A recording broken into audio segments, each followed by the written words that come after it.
നമസ്കാരം, ജലജലാപ്പിന്റെ യൂട്യൂബ് ചാനലിലേക്ക് എല്ലാവർക്കും സ്വാഗതം. അപ്പൊ നമുക്ക് ഇന്നൊരു ക്വസ്റ്റ്യൻ പേപ്പർ ഡിസ്കഷൻ ആണ് വരുന്നത്. പ്രീവിയസ് ഇയർ ഡിഗ്രി പ്രിലിമിനറി എക്സാമിനാണ് കേട്ടോ.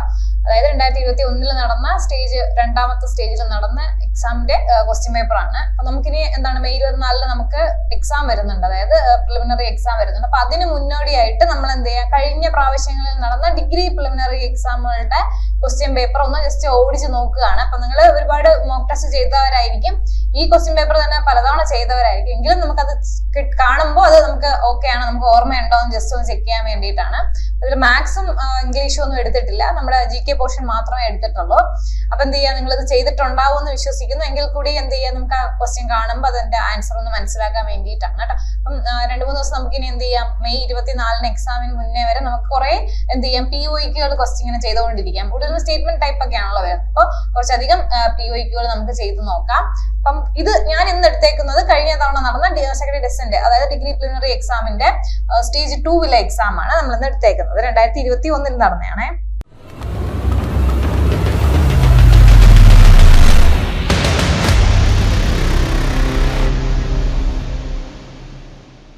അപ്പൊ ഇത് എന്താണ്, ഡിഗ്രി എക്സാം എഴുതുന്നവർക്ക് മാത്രമല്ല, നമ്മുടെ 10th മെയിൻസും 4th എക്സാം ഒക്കെ ഈ മാസം നടക്കുന്നുണ്ട്. അപ്പൊ അവർക്കൊക്കെ വേണ്ടിയിട്ടാണ്. അതുകൊണ്ടാണ് ഞാൻ ആ ക്വസ്റ്റ്യൻ മലയാളത്തിൽ എടുത്തിരിക്കുന്നത് കേട്ടോ. അപ്പം ഈ മലയാളത്തിലുള്ളത് ജസ്റ്റ് ഡിഗ്രി എക്സാം എഴുതുന്നവർക്ക് ഇംഗ്ലീഷിലേക്ക് ആക്കാൻ കണ്ടാൽ തന്നെ മനസ്സിലാവുമല്ലോ. അതുകൊണ്ടാണ് ഞാൻ എല്ലാവർക്കും വേണ്ടിയിട്ടാണ് മലയാളത്തിൽ എടുത്തിരിക്കുന്നത്.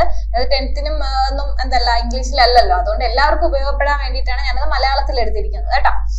അപ്പൊ നമുക്ക് ഒന്നാമത്തെ ക്വസ്റ്റ്യനും ഞാൻ ആൻസറും പറഞ്ഞു പോവുകയാണ് കേട്ടോ. അപ്പൊ നിങ്ങൾ ചെയ്തിട്ടുണ്ടെങ്കിൽ നിങ്ങൾക്ക് പെട്ടെന്ന് ഓർമ്മ വരാൻ വേണ്ടിയിട്ട്. ഓക്കെ, ഒന്നാമത്തെ ചോദ്യം, താഴെ പറയുന്നത് ഏതാണ് കേരളത്തിലെ സാമൂഹിക പരിഷ്കരണ പ്രസ്ഥാനത്തെ സംബന്ധിച്ച് ശരിയായ പ്രസ്താവന?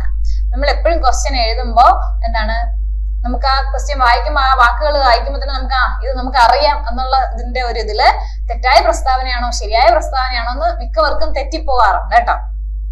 ഇപ്പൊ എല്ലാവർക്കും മോക്ക് ടെസ്റ്റ് ഒക്കെ ചെയ്തിട്ട് ഓക്കെ വരുന്നുണ്ട്. എങ്കിൽ കൂടിയും ശരിയായ പ്രസ്താവനയും തെറ്റായ പ്രസ്താവനയും ഒന്ന് ശ്രദ്ധിക്കുക. നമ്മുടെ ഒരു മാർക്ക് അത് മിസ് ആവാതിരിക്കാൻ വേണ്ടിയിട്ടാണ് അത് പറയുന്നത് കേട്ടോ.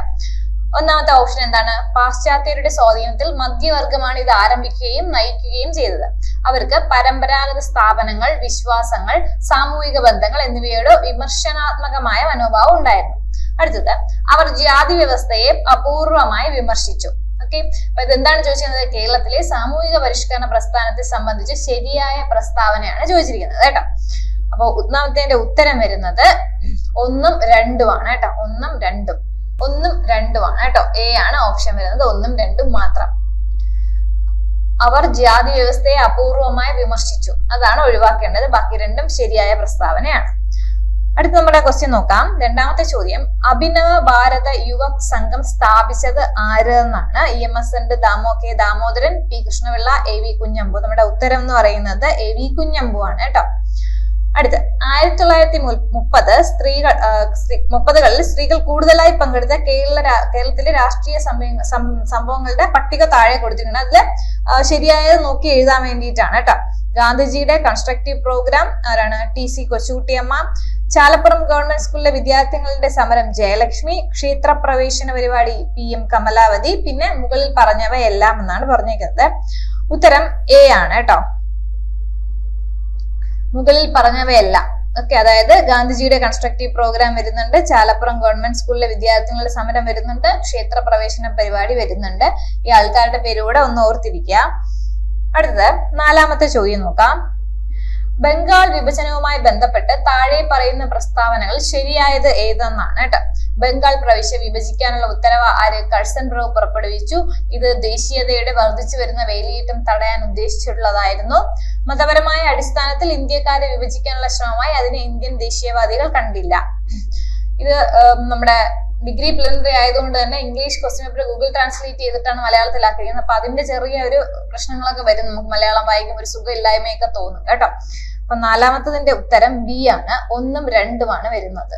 അതായത് ബംഗാൾ പ്രവിശ്യ വിഭജന ഉത്തരവ് കഴ്സൺ റാവു പുറപ്പെടുവിച്ചു. ഇത് ദേശീയതയുടെ വർദ്ധിച്ചു വരുന്ന വേലിയേറ്റം തടയാൻ ഉദ്ദേശിച്ചിട്ടുള്ളത് ആയിരുന്നു. ഇത് 2ഉമാണ് വരുന്നത്. അടുത്ത ചോദ്യം, 1975 അടിയന്തരാവസ്ഥ പുറപ്പെടുവിച്ചതിനെ കുറിച്ച് താഴെ പറയുന്നതിൽ ശരിയായ പ്രസ്താവനയാണ് ചോദിച്ചിരിക്കുന്നത് കേട്ടോ. ഒന്നാമത്തേത് ഭരണഘടനയുടെ 352 വകുപ്പ് പ്രകാരമാണ് ഇത് ചുമത്തിയത്. അടിയന്തരാവസ്ഥയുടെ പ്രഖ്യാപനം ഭരണഘടനയുടെ മൗലികാവകാശങ്ങളും ഫെഡറൽ വ്യവസ്ഥകളും പൗരാവകാശങ്ങളും താൽക്കാലികമായി നിർത്തിവെച്ചു. ഉത്തരവുകളുടെയും നിയമങ്ങളുടെയും ഭരണഘടനാ ഭേദഗതികളുടെയും പരമ്പരകൾ എക്സിക്യൂട്ടീവിന്റെ പ്രവർത്തനം പരിശോധിക്കാനുള്ള ജുഡീഷ്യറിയുടെ അധികാരം കുറച്ചു. അപ്പൊ നമ്മുടെ ഉത്തരം വരുന്നത് എന്താണ്? എല്ലാം വരുന്നുണ്ട്, 3ഉം വരുന്നുണ്ട്. അപ്പൊ അങ്ങനത്തെ ഒരു ആൻസർ മുകളിൽ പറഞ്ഞവയെല്ലാം. ഓക്കെ, ഇത് 3ഉം വരുന്നുണ്ട്. അടുത്ത്, ദാസാല എന്ന ഭൂമി റവന്യൂ സംവിധാനം സ്ഥാപിച്ചത് ആര് എന്നാണ്. അത് അക്ബറാണ് കേട്ടോ, അക്ബറാണ്. അടുത്തത്, കൂടുതലും നമുക്ക് എന്താണ് സ്റ്റേറ്റ്മെന്റ് ടൈപ്പ് ഓഫ് ക്വസ്റ്റ്യൻ ആണ് ആ എക്സാമിന് ചോദിച്ചിട്ടുള്ളത് കേട്ടോ. താഴെ പറയുന്ന കൂട്ടുകെട്ടുകളിൽ ഏതാണ് ഒന്നാം ലോക മഹായുദ്ധത്തിന്റെ ഫലങ്ങൾ ശരിയായി പ്രതിനിധീകരിക്കുന്നുള്ളതാണ്. അപ്പോ ഉത്തരം എന്ന് പറയുന്നത് റഷ്യൻ വിപ്ലവം, ഹബ്സ്ബർഗ് സാമ്രാജ്യത്തിന്റെ തകർച്ചയും റഷ്യൻ വിപ്ലവവും, ലീഗ് ഓഫ് നേഷൻസ്, ഇതൊക്കെയാണ് നമ്മുടെ കറക്റ്റ് ആയിട്ട് വരുന്നത്. അപ്പം ഇത് രണ്ടും ഇത് ഐക്യരാഷ്ട്രസഭ അല്ല. അതാണ് നമുക്ക് എന്താണ് ഒരു ഡൗട്ട് വരാൻ ഒന്നാമത്തതും മൂന്നാമത്തതും തമ്മിലാണ് നമുക്കൊരു ഡൗട്ട് വരാൻ ചാൻസ് ഉള്ളത്. ഐക്യരാഷ്ട്രസഭ അല്ല, ലീഗ് ഓഫ് നേഷൻസ് ആണ് കേട്ടോ. അതാണ്. അടുത്ത ചോദ്യം നോക്കാം. 8ാമത്തത്, 2 പ്രസ്താവന തന്നിട്ടുണ്ട്. അതിൽ ഏത് പ്രസ്താവനകളാണ് ശരിയെന്നാണ് പറയുന്നത്. ദേശീയ പരമാധികാരം എന്ന അവകാശവാദമാണ് ഫ്രഞ്ച് വിപ്ലവം തുടങ്ങിയത്. സ്വയം പ്രതിരോധമല്ലാതെ ഫ്രാൻസിന് ഒരിക്കലും യുദ്ധം ജയിക്കാനാവില്ലെന്ന് 1790 ദേശീയ അസംബ്ലി അവകാശപ്പെട്ടു. ഉത്തരം എന്താണ്? 2 പ്രസ്താവനകളും ശരിയാണ് കേട്ടോ, 2 പ്രസ്താവനകളും ശരിയാണ്. 9ാമത്തെ ചോദ്യം നോക്കാം. സ്വേച്ഛാധിപത്യത്തിന് അനുകൂലമായി പാർലമെന്ററി ജനാധിപത്യം ഉപേക്ഷിക്കുക എന്ന ആശയം എന്തുമായി ബന്ധപ്പെട്ടിരിക്കുന്നു എന്നാണ് ചോദിച്ചിരിക്കുന്നത്. എന്തുമായിട്ടാണ്? റഷ്യൻ വിപ്ലവവുമായിട്ടാണ് ബന്ധപ്പെട്ടിരിക്കുന്നത് കേട്ടോ. അടുത്ത ചോദ്യം നോക്കാം. സ്വാതന്ത്ര്യാനന്തര ഇന്ത്യയിലെ ജവഹർലാൽ നെഹ്റുവിന്റെ വികസന തന്ത്രത്തിന്റെ 3 തൂണുകൾ ഏവ എന്നുള്ളതാണ്. ഉത്തരം ബി ആണ്. അതിവേഗ വ്യവസായ കാർഷിക വളർച്ചയുടെ ആസൂത്രണം, തന്ത്രപരമായ വ്യവസായങ്ങൾക്കായി ഒരു പൊതുമേഖല, ഒരു സമ്മിശ്ര സമ്പദ് വ്യവസ്ഥ. ഓക്കെ, ഇതായിരുന്നു ആൻസർ. മൊത്തത്തില് കൺഫ്യൂസ്ഡ് ആവാനുള്ള ചാൻസ് ഉണ്ട്. ഒരു ചെറിയ വാക്കുകൾ മാത്രമേ വ്യത്യാസമുള്ളൂ. അങ്ങനെയാണ് നമ്മുടെ സ്റ്റേറ്റ്മെന്റ് ടൈപ്പ് തന്നിക്കുന്നത്. അടുത്ത ചോദ്യം. താഴെ പറയുന്നതിൽ ഏത് പ്രസ്താവനയാണ് ആപേക്ഷിക ഈർപ്പത്തെ കുറിച്ച് ശരിയായിട്ടുള്ളതെന്നാണ്. 11ന്റെ ഉത്തരം ഡി ആണ് കേട്ടോ. അതായത് 3 മുകളിൽ പറഞ്ഞവയെല്ലാം എന്തുണ്ട്? ഇതിൽ ഉൾപ്പെടുന്നുണ്ട്. താഴെ പറയുന്നവയിൽ ഏതാണ് പെരിയാർ നദിയുടെ പോഷക നദികൾ എന്നാണ് ചോദിച്ചിരിക്കുന്നത്. ഒന്ന് മംഗലപ്പുഴ വരുന്നുണ്ട്, പെരിയാർ നദിയാണ് ചോദിച്ചിരിക്കുന്നത്. ഇടമലയാർ വരുന്നുണ്ട്, ഗായത്രിപ്പുഴ വരുന്നില്ല. 1ഉം 2ഉം എ ആണ് കേട്ടോ, 1ഉം 2ഉം മാത്രമേ വരുന്നുള്ളൂ. അടുത്തത്, 2 ലിസ്റ്റുകൾ തന്നിട്ടുണ്ട്.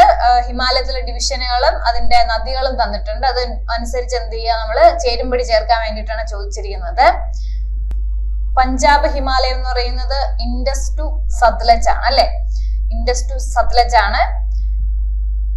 അടുത്ത കുമോൺ ഹിമാലയം എന്ന് പറയുന്നത് സത്ലജ് ടു കാളിയാണ്. അടുത്ത നേപ്പാൾ ഹിമാലയം എന്ന് പറയുന്നത് കാളി ടു ടീസ്റ്റ ആണ്. ആസാം ഹിമാലയം എന്ന് പറയുന്നത് ടീസ്റ്റ ടു ബ്രഹ്മപുത്രയാണ് കേട്ടോ. അപ്പൊ ഇത് കറക്റ്റ് ആയിട്ട് വരുന്നത് ബി ആണ്. അടുത്ത, കാറ്റിന്റെ ദിശയെയും ഗതിയെയും ബാധിക്കുന്ന ഘടകങ്ങൾ ഏതൊക്കെയാണ് എന്നാണ് ചോദിച്ചിരിക്കുന്നത്. എന്താണ്? മർദ്ദവ്യത്യാസങ്ങൾ വരുന്നുണ്ട്, കോറിയൽസ് എഫക്ട് വരുന്നുണ്ട്, കർഷണം, 3ഉം വരുന്നുണ്ട് കേട്ടോ. അടുത്ത, താഴെ പറയുന്ന പ്രസ്താവനകൾ പരിഗണിക്കുക. അതില് ശരിയായവ ഏത് എന്നാണ് ചോദിച്ചിരിക്കുന്നത്. തീവ്രമായ ഭൂകമ്പ പ്രവർത്തനം ലിത്തോസ്ഫെറിക് പ്ലേറ്റ് അതിരുകളിൽ സംഭവിക്കുന്നു. ഒത്തുചേരുന്ന ലിത്തോസ്ഫെറിക് പ്ലേറ്റ് അതിരുകളുടെ സമുദ്രബലങ്ങൾ സബ്ഡിവിഷന് എന്ത് ചെയ്യുന്നുണ്ട്? സബ്ഡക്ഷന് വിധേയമാകുന്നു എന്നാണ് പറഞ്ഞിരിക്കുന്നത്. അപ്പം പറഞ്ഞതിൽ ശരിയായവ ഏത് എന്നാണ് ചോദിച്ചിരിക്കുന്നത്. 2ഉം ശരിയാണ്, 1ഉം 2ഉം ശരി. അതിന്റെ ഓപ്ഷൻ സി ആണ്, 1ഉം 2ഉം ശരിയാണ്. അടുത്ത, എക്കണോമിക്സുമായി ബന്ധപ്പെട്ട ക്വസ്റ്റ്യൻ ആണ്. Physical responsibility and budget management act 2003 ആയിട്ട് ബന്ധപ്പെട്ട എന്താണ് ലക്ഷ്യങ്ങളിൽ ഏതാണ് ശരിയായിട്ടുള്ളതെന്നാണ് ചോദിച്ചിട്ടുള്ളത് കേട്ടോ. ധനക്കമ്മി GDP-യുടെ 5% കുറയ്ക്കണം, റവന്യൂ കമ്മി പൂർണ്ണമായും ഇല്ലാതാക്കണം, സാമ്പത്തിക പ്രവർത്തനങ്ങളിൽ കൂടുതൽ സുതാര്യത വേണം എന്നാണ്. ഉത്തരം വരുന്നത് 2ഉം 3ഉം ആണ് കേട്ടോ, 2ഉം 3ഉം ആണ്, ഓപ്ഷൻ ബി. അടുത്ത, ക്രെഡിറ്റ് നിയന്ത്രിക്കാൻ റിസർവ് ബാങ്ക് ഓഫ് ഇന്ത്യ ഉപയോഗിക്കുന്ന ഉപകരണങ്ങൾ താഴെ പറയുന്നവയിൽ ഏതൊക്കെയെന്നാണ് ചോദിച്ചിരിക്കുന്നത്. ബാങ്ക് നിരക്ക് വരുന്നുണ്ട്, CRR-ഉം SLR-ഉം വരുന്നുണ്ട്, തുറന്ന വിപണി പദ്ധതികളും വരുന്നുണ്ട്, എല്ലാം വരുന്നുണ്ട്. അപ്പം എല്ലാം ശരിയാണ്. ഇന്ത്യയുടെ ചില പഞ്ചവത്സര പദ്ധതികളുടെ പ്രധാന ലക്ഷ്യങ്ങൾ താഴെ കൊടുത്തിരിക്കുന്നു. അതിന്റെ എന്താണ് കാലഘട്ടം അനുസരിച്ച് എന്ത് ചെയ്യുക, എഴുതാൻ വേണ്ടി ആരോഹണ ക്രമത്തിൽ എഴുതാൻ വേണ്ടിയിട്ടാണ് കേട്ടോ. അപ്പൊ നമുക്ക് ആദ്യം കാർഷിക വികസനമാണ്, അതറിയാം. അപ്പൊ അതുള്ളത് മൂന്നും അതുള്ളത് തന്നെയാണ്. അത് കഴിഞ്ഞിട്ട് വ്യവസായവൽക്കരണം വരുന്നുണ്ട്, അത് കഴിഞ്ഞിട്ട് ദാരിദ്ര്യ നിർമ്മാർജ്ജനം, അത് കഴിഞ്ഞിട്ട് സമഗ്ര വളർച്ച വരുന്നുണ്ട്. അപ്പൊ അങ്ങനെ വരുന്നത് ബി ആണ് ഓപ്ഷൻ വരുന്നത്. തിരഞ്ഞെടുപ്പ് ഫോട്ടോ തിരിച്ചറിയൽ കാർഡിന്റെ പോർട്ടബിൾ ഡോക്യുമെന്റ് ഫോർമാറ്റ് പതിപ്പ് എന്താണെന്ന് ചോദിച്ചാല് ഉത്തരം സി ആണ് കേട്ടോ, ഇ-എപിക്. ഇലക്ട്രൽ ബോണ്ടുകൾ ഇഷ്യൂ ചെയ്യുന്നതിനും എൻക്യാഷ് ചെയ്യുന്നതിനും അംഗീകാരമുള്ള ഇന്ത്യയുടെ ബാങ്ക് ഏതാണെന്ന് ചോദിച്ചാൽ ഏതാണ്? ബി ആണ് ഉത്തരം വരുന്നത് കേട്ടോ. അധികാരങ്ങളുടെ വിഭജനം എന്ന പദം സൂചിപ്പിക്കുന്നത് എന്താണെന്ന് ചോദിച്ചാല് ഒരു വ്യക്തി ഗവൺമെന്റിന്റെ ഒന്നിലധികം കാര്യങ്ങളുടെ ഭാഗമാവരുത്, ഗവൺമെന്റിന്റെ ഒരു കാര്യം മറ്റു ഭാഗങ്ങളുടെ പ്രവർത്തനങ്ങളിൽ ഇടപെടുകയോ നിയന്ത്രിക്കുകയോ ചെയ്യരുത്, ഗവൺമെന്റിന്റെ ഒരു ഭാഗം മറ്റൊരു ഭാഗത്തിന്റെ പ്രവർത്തന വ്യവഹാരം ചെയ്യരുത്. ഇതൊക്കെയാണ്. അപ്പം എല്ലാം വരുന്നുണ്ട്, ഈ മൂന്നും വരുന്നുണ്ട്. അപ്പൊ ഈ മുകളിൽ പറഞ്ഞവയെല്ലാം ശരിയാണ്. അടുത്ത ചോദ്യം, ഇന്ത്യൻ ഭരണഘടനയുടെ ഡാഷ് അധികാര സ്രോതസ് ഇന്ത്യൻ ജനങ്ങളാണെന്ന് സൂചിപ്പിക്കുന്നു. ഉത്തരം എന്താണ്? ആമുഖം. അത് സി ആണ്, 24 സി ആണ് ഉത്തരം. അടുത്ത താഴെ പറയുന്നതിൽ ഏതാണ് ഇന്ത്യയിലെ ക്ലാസിക് ഭാഷ അല്ലാത്തത് എന്ന് ചോദിച്ചാല് എന്താണ്? ഹിന്ദിയാണ് കേട്ടോ. ഇത് 2021 കേട്ടോ. അപ്പൊ കറണ്ട് അഫയേഴ്സ് ഒന്നും ഞാൻ എടുത്തുമ്പോ അത് എന്തായാലും മാറ്റം ഉണ്ടാവും കേട്ടോ. അപ്പം ഇതില് നമ്മൾ അതിന്റെ ആൻസർ കീ വെച്ചിട്ട് തന്നെയാണ് പറഞ്ഞിരിക്കുന്നത്. അപ്പൊ പല അപ്പോയിന്റ്മെന്റ്സ് ഒക്കെ എന്ത് ചെയ്തിട്ട് ആൾക്കാരൊക്കെ മാറിയിട്ടുണ്ടാവും. സോ അത് നോക്കണ്ട. കറണ്ട് അഫയേഴ്സ് വെച്ച് ബാക്കിയെല്ലാം നിങ്ങൾ ശ്രദ്ധിച്ചാൽ മതിയാവും. താഴെ പറയുന്ന ഏത് സംസ്ഥാനത്തിന്റെ അല്ലെങ്കിൽ സംസ്ഥാനങ്ങളുടെ മേലാണ് ഗുവാഹത്തി ഹൈക്കോടതിക്ക് അധികാരമുള്ളത് എന്നാണ് ചോദിച്ചിരിക്കുന്നത്. ആസാം, നാഗാലാൻഡ്, അരുണാചൽ പ്രദേശ്, മിസോർ എല്ലാത്തിലും അധികാരം വരുന്നുണ്ട് ആർക്ക്? ഗുവാഹത്തി ഹൈക്കോടതിക്ക്. അടുത്തത് തെറ്റായ കണ്ടുപിടിക്കാൻ വേണ്ടിയാണ്. ഇന്ത്യൻ പാർലമെന്റ് അപ്പർ ചേംബർ ഒരു സ്ഥിരം സഭയാണ്. രാജ്യസഭയിലെ എല്ലാ അംഗങ്ങളെയും തിരഞ്ഞെടുക്കുന്നത് ആനുപാതിക പ്രാതിനിധ്യത്തിന്റെ അടിസ്ഥാനത്തിലാണ്. അതിന്റെ ചെയർമാൻ അതിന്റെ അംഗങ്ങളിൽ നിന്ന് തിരഞ്ഞെടുക്കപ്പെടുന്നു. അതാണ് ഉത്തരം 2ഉം 3ഉമാണ് നമ്മുടെ ആൻസർ വരുന്നത് കേട്ടോ. അടുത്ത മൗലിക അവകാശങ്ങൾ എന്നാൽ എന്ത് എന്നാണ് ചോദിച്ചിരിക്കുന്നത്. ബേസിക് ആയിട്ടുള്ള ക്വസ്റ്റ്യൻ ആണ്. ന്യായീകരിക്കാവുന്ന സമ്പൂർണമായവ നെഗറ്റീവോ പോസിറ്റീവോ ആകാം, ഭേദഗതി വരുത്താവുന്ന. അത് എന്താണ്? നമ്മൾ മൗലിക അവകാശങ്ങൾ അറിയാൻ, അത് എന്നാൽ എന്താണെന്ന് നമുക്ക് അറിയാൻ ചാൻസ് ഇല്ല. അപ്പം 28ന്റെ ഉത്തരം എന്ന് പറയുന്നത് എന്താണ്? ഇതിലിപ്പോ ശരിയാണ് തെറ്റാണ് എന്നുള്ളതാണ്. അപ്പൊ ഇതെല്ലാം ശരിയാണ്, ഇത് തെറ്റാണ് കേട്ടോ, സമ്പൂർണമായവല്ല. അപ്പൊ 2 മാത്രം തെറ്റാണ്. ബി ആണ് ഓപ്ഷൻ വരുന്നത്. അടുത്ത ലോക്പാലിന്റെ ആദ്യത്തെ ചെയർപേഴ്സൺ ആരാണെന്നാണ് ചോദിച്ചിരുന്നത്. ജസ്റ്റിസ് പിനാക്കി ചന്ദ്ര ഘോഷ് ആണ്. ഇന്ത്യൻ ഭരണഘടനയുടെ പാർട്ട് 9A ചേർത്തത് താഴെ പറയുന്ന ഏത് വഴിയാണ് എന്നാണ് ചോദിച്ചിരിക്കുന്നത്. 30ാമത്തതിന്റെ ഉത്തരം 74ാം ഭരണഘടനാ ഭേദഗതിയാണ്. 74ാം 31 നോക്കി. അടുത്ത എന്താണ്? പോസ്കോയുമായി ബന്ധപ്പെട്ടിട്ടുള്ള ഒരു ക്വസ്റ്റ്യൻ ആണ്. അതിന്റെ പ്രസ്താവനകൾ നോക്കാം. ലൈംഗിക പീഡന കുറ്റകൃത്യങ്ങളിൽ നിന്ന് കുട്ടികളെ സംരക്ഷിക്കുന്നതിനുള്ള പ്രത്യേക നിയമമാണ്. പോസ്കോയ്ക്ക് ലിംഗഭേദമില്ല, നിഷ്പക്ഷമാണ്. കേസുകളുടെ ഇൻ ക്യാമറ ട്രയൽ ആണ്. അപ്പൊ 31 എന്ത് ചെയ്യുന്നത്? ഡിലീറ്റ് ചെയ്ത ഒരു ക്വസ്റ്റ്യൻ ആണ്. സോ അതുകൊണ്ട് നമുക്ക് എന്ത് ചെയ്യാം? അത് വിടാം. അതുപോലെ 33 നമുക്ക് ഡിലീറ്റഡ് ക്വസ്റ്റ്യൻ ആണ് കേട്ടോ. സോളമന്റെ തേനീച്ചകൾ എന്ന ഓർമ്മക്കുറിപ്പുകൾ എഴുതിയത് ആരാണെന്നാണ് ചോദിച്ചിരിക്കുന്നത്. ജസ്റ്റിസ് KT തോമസ് ആണ്. യുനെസ്കോയുടെ പട്ടികയിൽ ഉൾപ്പെടുത്തിയിരിക്കുന്ന മാനവിക പൈതൃകം വിളിച്ചോതുന്ന കേരളത്തിലെ 2ാമത്തെ കലാരൂപം എന്നാണ് ചോദിച്ചിരിക്കുന്നത്. 34A ആണ് കേട്ടോ. 34A കഥകളിയെ കൂടിയായിട്ട് നമുക്ക് അറിയാനുണ്ട്. മുടിയേറ്റാണ് കേട്ടോ. 2ാമത്തെ ആണ്.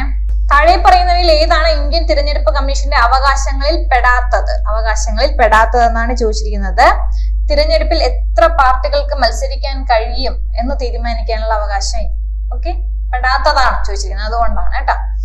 2021 ദേശീയ സംയോജനത്തെ കുറിച്ചുള്ള മികച്ച ചിത്രത്തിനുള്ള അവാർഡ് നേടിയ ചിത്രം 36. ഉത്തരം ബി ആണ്. പക്ഷെ അത് കറണ്ട് അഫയേഴ്സ് ആണ്, അപ്പൊ നമുക്ക് അതിന്റെ ആവശ്യമില്ല. താഴെ പറയുന്ന പ്രസ്താവനകൾ കോവാക്സിനെ സംബന്ധിച്ച് ശരിയായത് ഏത്? അതും ആ സമയത്ത് ഉണ്ടായിരുന്ന ഒരു കറണ്ട് അഫയർ ആണത്. ഉത്തരം A ആണ് കേട്ടോ. കോവാക്സിൻ എന്താണ്? 1918 ഇന്ത്യയുടെ തദ്ദേശീയമായ വാക്സിൻ ആണ് കോവാക്സിൻ. മണിക് ബത്ര താഴെ പറയുന്നതിൽ ഏതുമായി ബന്ധപ്പെട്ടിരിക്കുന്നു? സ്പോർട്സ് ആണ്. അതും ആ സമയത്ത് ഉണ്ടായിരുന്ന കറണ്ട് അഫയേഴ്സ്. മണിക് ബത്രയെ പറ്റി നമ്മൾ കേട്ടിട്ടുണ്ട്. സോ അതുകൊണ്ടാണ് അത് ചോദിച്ചിരിക്കുന്നത്. ഉത്തരം ടേബിൾ ടെന്നീസ് ആണ്. അസുര കീഴടക്കിയവരുടെ കഥ എഴുതിയത് ആരെന്നാണ് ചോദിച്ചിരിക്കുന്നത്. ആനന്ദ് നീലകണ്ഠനാണ്. ആരാണ് വള സമുദായ പരിഷ്കരണ സഭ ആരംഭിച്ചതെന്ന് ചോദിച്ചാല് പണ്ഡിറ്റ് KP കറുപ്പനാണ് കേട്ടോ. അടുത്ത് ആക്സസ് സമയം എന്തിനെ സൂചിപ്പിക്കുന്നു എന്നാണ് ചോദിച്ചിരിക്കുന്നത്. സംഭരിച്ച ഡേറ്റ കണ്ടെത്തുന്നതിനും വീണ്ടെടുക്കുന്നതിനും വേണ്ട സമയത്തിനെയാണ് എന്ത് പറയുന്നത്? ആക്സസ് ടൈം എന്ന് പറയുന്നത്. സംഭരിച്ച ഡേറ്റ കണ്ടെത്തുന്നതിനും വീണ്ടെടുക്കുന്നതിനും വേണ്ടിയുള്ള സമയം. താഴെ പറയുന്നവയിൽ ഏതാണ് മുൻകൂർ ചെയ്യാത്ത ഷെഡ്യൂളിങ്ങിന്റെ ഒരു ഉദാഹരണം എന്നാണ് ചോദിച്ചിരിക്കുന്നത്. ഉത്തരം ആദ്യം വരുന്നവർക്ക് എന്ത് ചെയ്യുക? ആദ്യം സേവനം നൽകുക. ഓക്കെ. ഉപകരണങ്ങൾ പരസ്പരം ബന്ധിപ്പിക്കാത്തതും ഹബ് ഒരു കേന്ദ്ര കൺട്രോളറായി പ്രവർത്തിക്കുന്നതുമായ നെറ്റ്വർക്ക് ടോപ്പോളജി എന്തെന്നാണ് ചോദിച്ചിരിക്കുന്നത്. ബി ആണ് കേട്ടോ. സ്റ്റാർ, മെഷറിംഗ് എല്ലാം ട്രീ ഒക്കെ എന്ത് ചെയ്യും? എപ്പോഴും സ്ഥിരമായിട്ട് ചോദിക്കുന്നതാണ്. അപ്പം നമ്മള് കൂടുതലും കമ്പ്യൂട്ടർ പഠിക്കുന്നത് ഇംഗ്ലീഷിലായതുകൊണ്ട് ക്വസ്റ്റ്യൻ ഒക്കെ ഇംഗ്ലീഷിൽ തന്നെ വായിച്ചെഴുതാൻ ശ്രമിക്കുക കേട്ടോ. ഇത് ഈ ഞാൻ പറഞ്ഞില്ലേ, ഇംഗ്ലീഷിൽ നിന്ന് കറക്റ്റ് ട്രാൻസ്ലേറ്റ് ചെയ്ത് ഗൂഗിൾ ട്രാൻസ്ലേറ്റ് ചെയ്ത് വരുന്നത് കൊണ്ട് തന്നെ നമുക്ക് ആ ഒരു സെന്റൻസ് ഒന്നും പൂർണ്ണമായതായിട്ട് തോന്നില്ല. സോ അതുകൊണ്ട് ഇംഗ്ലീഷ് തന്നെ. ഇതിപ്പോ എല്ലാവർക്കും വേണ്ടിയിട്ടാണ് ഞാൻ മലയാളത്തിൽ എടുത്തിരിക്കുന്നത്. ജസ്റ്റ് ഇംഗ്ലീഷിൽ തന്നെ വായിച്ചെഴുതാൻ ശ്രമിക്കുക. റോമൻ നമ്പർ സിസ്റ്റം എന്നത് എന്താണെന്ന് ചോദിച്ചാല് എന്താണ്? സ്ഥാനപരമല്ലാത്ത ഒരു നമ്പർ സിസ്റ്റം ആണ് റോമൻ നമ്പർ സിസ്റ്റം. അടുത്ത ഫ്ലോ ചാർട്ട് എന്താണെന്നാണ് ചോദിച്ചിരിക്കുന്നത്. ഫ്ലോ ചാർട്ട് നമുക്കറിയാലോ, വരച്ച് ഒരു ഡയമെൻഷണൽ ഗ്രാഫിക്സ്, ദ്വിമാന ഗ്രാഫിക്സ്, ത്രിമാന ഗ്രാഫിക്സ്. പക്ഷെ ഉത്തരം എന്താ? ഇവയൊന്നും അല്ല എന്നാണ് നമ്മുടെ ഉത്തരം വന്നിരിക്കുന്നത്. ഇന്ത്യൻ ബഹിരാകാശ ഗവേഷണ സംഘടന രൂപീകരിച്ച വർഷമാണ് ചോദിച്ചിരിക്കുന്നത്. 1969 ആണ്. ലോക ജലദിനം എന്നാണെന്ന് ചോദിച്ചിട്ടുണ്ട്. മാർച്ച് 22 2008 IT ആക്ട് 66A എന്ന് പറയുന്നത് എന്തുമായിട്ട് ബന്ധപ്പെട്ടിരിക്കുന്നു എന്നാണ് ചോദിച്ചിരിക്കുന്നത്. എന്താണ്? ആക്ഷേപകരമായ സന്ദേശങ്ങൾ അയക്കുക. എന്താണ് ആക്ഷേപകരമായ സന്ദേശങ്ങൾ അയക്കുക? അടുത്ത സീറോളജി ടെസ്റ്റ് എന്തുമായിട്ടാണ് ബന്ധപ്പെട്ട് കിടക്കുന്നതെന്ന് ചോദിച്ചാല് അത് നമുക്ക് ഡിലീറ്റ് ചെയ്ത ക്വസ്റ്റ്യൻ ആണ് കേട്ടോ, സീറോളജി ടെസ്റ്റ്. പിന്നെ ലൂയിസ് പാസ്റ്റർ ആദ്യം വാക്സിൻ കണ്ടുപിടിച്ചത് ഏത് രോഗത്തെ പ്രതിരോധിക്കാനാണെന്ന് ചോദിച്ചാല് നമുക്ക് ഉത്തരം വന്നിരിക്കുന്നത് മുകളിൽ കൊടുത്തിരിക്കുന്നവയ്ക്കെല്ലാം എന്നാണ് കേട്ടോ നമ്മുടെ PSCയുടെ ആൻസർ വന്നിരിക്കുന്നത്. അപ്പൊ ഞാൻ GK ക്വസ്റ്റ്യൻ മാത്രമേ എടുത്തിട്ടുള്ളൂ. ഇംഗ്ലീഷ് ഉണ്ട്, മലയാളം ഉണ്ട്, പിന്നെ നമ്മുടെ മാത്സും റീസണിങ്ങും കൂടെ ഉണ്ട് കേട്ടോ. ബാക്കി 50 അതാണ്. അത് എടുത്തിട്ടില്ല, GK മാത്രമേ എടുത്തിട്ടുള്ളൂ. അപ്പൊ നിങ്ങൾ അടുത്ത എക്സാംസിന് പോകുന്നതിന് മുമ്പ് എല്ലാ സ്റ്റേജും എന്ത് ചെയ്യുക? ജസ്റ്റ് ഒന്ന് കഴിഞ്ഞ തവണ നടന്ന സെക്രട്ടറി ടെസ്റ്റിന്റെ ബാക്കി ഇതുവരെ നടന്ന 2021 മുതൽ നടന്ന എല്ലാ എന്താണ് പ്രിലിമിനറി എക്സാമിന്റെ ഡിഗ്രി പ്രിലിമിനറി എക്സാമിന്റെ ക്വസ്റ്റ്യൻസ് ഒന്ന് നോക്കിയിട്ട് പോകണം കേട്ടോ.